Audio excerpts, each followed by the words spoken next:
Alors, bienvenue dans cette vidéo ici pour parler des blocages mentaux qui peuvent nuire à retrouver votre équilibre et votre émission. Alors, première clarification.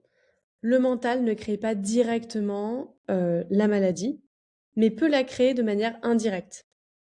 Et surtout, il peut empêcher votre équilibre, votre réparation, votre cicatrisation. Il joue un rôle hyper important, en vérité.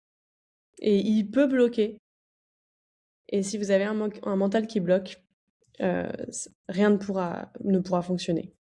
Donc ça, c'est déjà important de le rappeler. Ensuite, un grand problème que je vois, c'est l'hypervigilance. La peur de la crise, la peur de pas être bien, la peur de manger, la peur de ceci, de cela. Cette surveillance constante, cette anticipation négative, en fait, le problème de tout ça, c'est que ça crée un système nerveux qui est bloqué en mode survie. Il faut vraiment venir déprogrammer ce truc-là. Et c'est quelque chose que je vois beaucoup, énormément. Et c'est normal. C'est normal. Mais là, il y a un vrai travail à faire sur ces plans-là. Parce que cette hypervigilance va bloquer votre motilité intestinale, votre digestion, la cicatrisation, le microbiote. Ça va chambouler votre système hormonal, votre immunité, votre système immunitaire, bref, tout. Et dans ce cas, on ne peut pas retrouver son équilibre.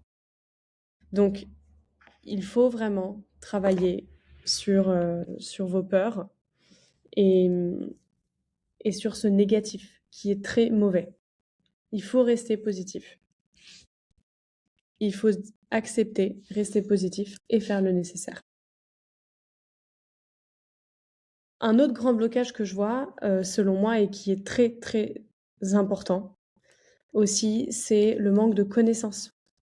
Et en fait, l'inquiétude que vous pouvez avoir vient aussi d'un très grand manque de connaissances, de compréhension de votre corps, d'un menage d'actions au hasard, de changements permanents, de passer de protocole en protocole. Voilà, ça ne mène à rien et en fait, il ne faut pas faire ça.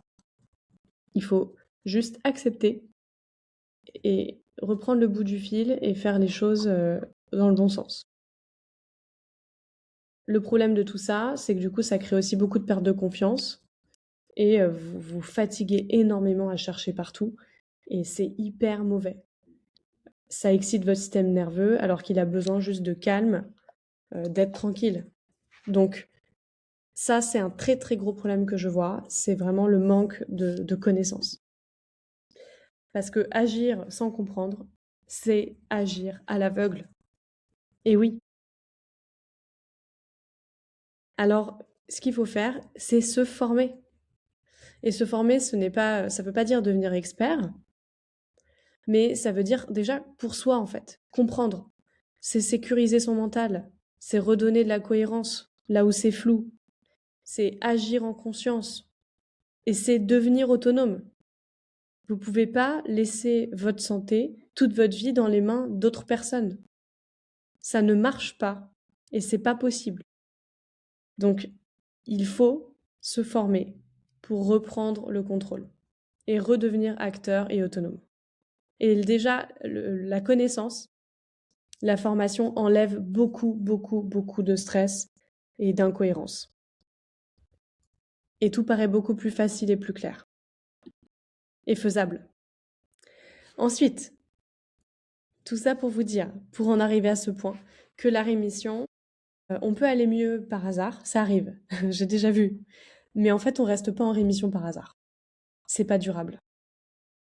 Donc, c'est jamais un hasard.